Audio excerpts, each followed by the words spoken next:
నమస్తే, welcome to 99 TV. నేను జ్యోతి. Updates చూద్దాం. తెలంగాణలో మూడో విడత గ్రామ పంచాయతీ ఎన్నికకు పోలింగ్ ప్రారంభమైంది. 3752 సర్పంచ్, 28410 వార్డు స్థానాలకు ఎన్నిక జరుగుతుంది. వార్డుల బరిలో 75725 మంది తమ అదృష్టాన్ని పరీక్షించుకోనున్నారు. ఎన్నికలు ప్రశాంతంగా నిర్వహించేందుకు పోలీసులు భారీ బందోబస్తు ఏర్పాటు చేశారు. మధ్యాహ్నం 1 గంటకు పోలింగ్ ముగుస్తుంది. అనంతరం 2 గంటల నుంచి కౌంటింగ్ ప్రారంభమవుతుంది.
తెలంగాణలో మూడో విడత గ్రామ పంచాయతీ ఎన్నికకు పోలింగ్ ప్రారంభమైంది. 3752 సర్పంచ్, 28410 వార్డు స్థానాలకు ఎన్నిక జరుగుతుంది. వార్డుల బరిలో 75725 మంది తమ అదృష్టాన్ని పరీక్షించుకోనున్నారు.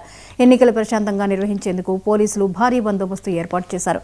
మధ్యాహ్నం 1 గంటకు పోలింగ్ ముగుస్తుంది. అనంతరం 2 గంటల నుంచి కౌంటింగ్ ప్రారంభమవుతుంది. ఈ అంశంపై మరిన్ని అప్డేట్స్ ని రిషికేష్ అందిస్తారు. రిషికేష్, మూడో విడత పంచాయతీ ఎన్నికల నేపథ్యంలో పోలింగ్ కేంద్రాల వద్ద పరిస్థితి ఏంటి?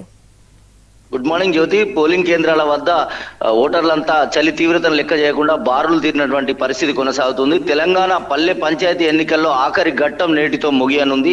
మూడో విడత పంచాయతీ ఎన్నికలకు సంబంధించి ఇప్పటికే అధికారులు పూర్తి స్థాయిలో ఏర్పాటు చేశారు. దాదాపుగా 3200కు పైగా పోలీసు బందోబస్తుతో 4 జిల్లాలలో కూడా 2 ఎస్పీలు, పోలీస్ కమిషనర్లతో పూర్తి స్థాయిలో పటిష్ట బందోబస్తు మధ్య పోలింగ్ కొనసాగుతా ఉంది.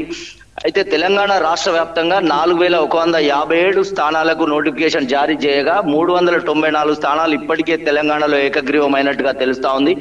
3752 స్థానాలకు ఈ రోజు పోలింగ్ జరగనుంది.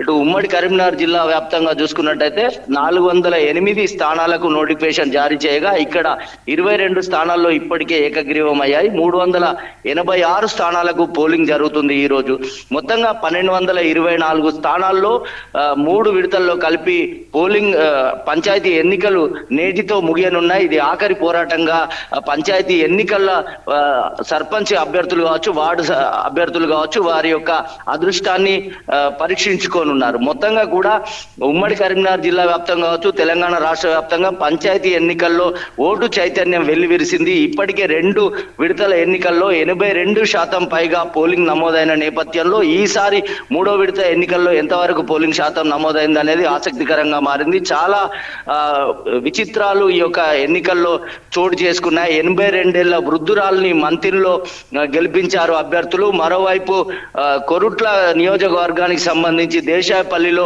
తల్లిపైన కూతురు నెగ్గింది. ఇలాంటి ఒక పంచాయతీ ఆసక్తికర పరిణామాలు ఇక్కడ చోటు చేసుకున్నాయి.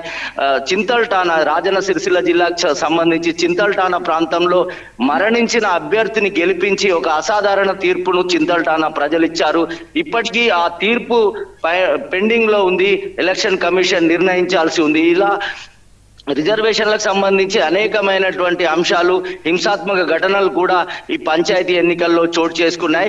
ఒక్కొక్క అభ్యర్థి తమ యొక్క ప్రచారం నేపథ్యంలో ఓటు ధర 1000 రూపాయల నుంచి 5000 వరకు కూడా పలికిందనేటువంటిది మనకు సమాచారం అందుతుంది. ఒక సర్పంచ్ అభ్యర్థి కనీసం 15 లక్షల రూపాయలు ఇందులో ప్రతి సర్పంచ్ ఎన్నికల్లో 15 లక్షలకు పైగా దారబోసినట్టుగా కూడా తెలుస్తా ఉంది. మేజర్ గ్రామ పంచాయతీల్లో ఈ యొక్క అంటే డబ్బు విలువ 50 లక్షల వరకు కూడా చేరింది. ఒక్కొక్క సర్పంచ్ అభ్యర్థికి 50 లక్షల వరకు ఖర్చు అయినట్టుగా మనకు తెలుస్తోంది. ఓటు ధర 4,000కు పైగా పంచినట్టుగా, విస్తృతంగా మద్యం కూడా పంపిణీ చేసినట్టుగా కూడా తెలుస్తోంది.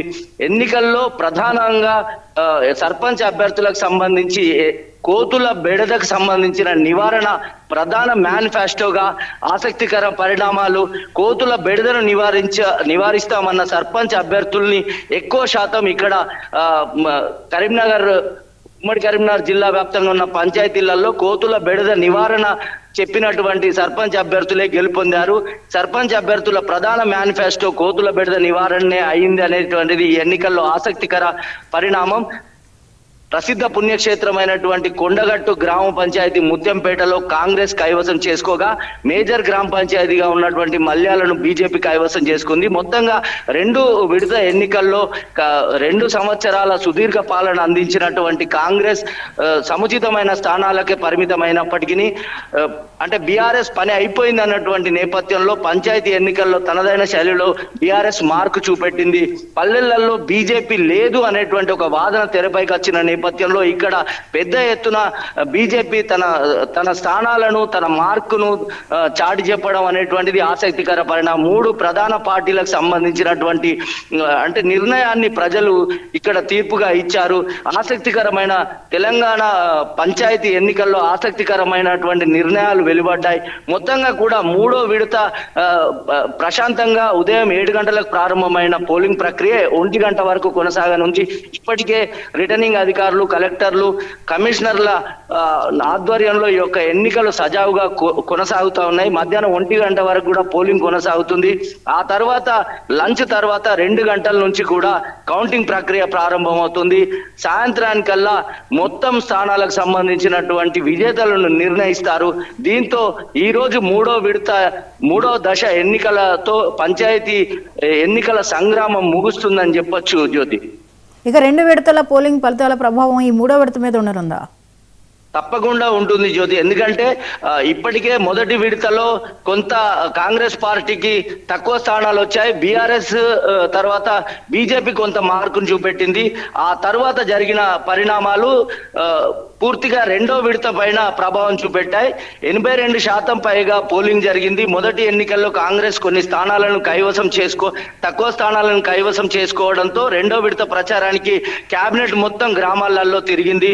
తమ బలపరిచినటువంటి అభ్యర్థులను గెలిపించుకోవడానికి మంత్రి అడ్లూరి లక్ష్మణ్ కావచ్చు, పొన్నం ప్రభాకర్ కావచ్చు, మంత్రి శ్రీధర్ బాబుతో సహా ప్రతి ఒక్కరు కూడా, మంత్రులంతా కూడా గ్రామాల్లో విస్తృతంగా పర్యటించి అభివృద్ధి కోసం కలిసి రావాలంటూ కూడా ప్రచారం నిర్వహించారు. ఈ నేపథ్యంలో కొంత మెరుగైన స్థానాల్ని 2వ విడతకు కాంగ్రెస్ కైవసం చేసుకుంది. బీఆర్ఎస్ మొదటి విడతలో తన మార్కును చూపెట్టగా 2వ విడతకు వచ్చేసరికి కూడా బీఆర్ఎస్ వైపు ప్రజలు ఉన్నారు అనేటువంటి తీర్పు బీఆర్ఎస్ కూడా వెలువడింది. బీజేపీకి కూడా అక్కడక్కడ స్థానాలను మొదటి విడత 2వ విడతలో ఇవ్వడం వల్ల 3 ప్రధాన పార్టీలకు సంబంధించి బీఆర్ఎస్ కాంగ్రెస్ మధ్య ప్రధాన పోటీగా తెలిసింది. బీజేపీకి కొంత స్థానం ఉంది అనేటువంటిది ఎన్నికల ఫలితాలు అనేటివి చూపెడుతున్నాయి. ఈ 2 విడతల ఎన్నికల ప్రభావం 3వ విడత పైన కాంగ్రెస్ బీఆర్ఎస్ మధ్య కొంత హోరాహోరీ పోరుండగా బీజేపీ తన మార్కును గణనీయమైనటువంటి స్థానాలను కైవసం చేసుకునే అవకాశం ఉంది అనేటువంటిది మనకు స్పష్టంగా తెలుస్తుంది. రాబోయే ఎంపీటీసీ, జెడ్పీటీసీకి సంబంధించినటువంటి ఎన్నికల్లో ఈ యొక్క అంటే ఈ పంచాయతీ ఎన్నికల ప్రభావం కూడా ఉంటుంది. 1-2 విడతల యొక్క ప్రభావం 3వ విడత ఈ రోజు ఆఖరి పోరాటంలో కూడా ఖచ్చితంగా ఉంటుందని చెప్పొచ్చు Jyothi. Right, thank you Rishikesh.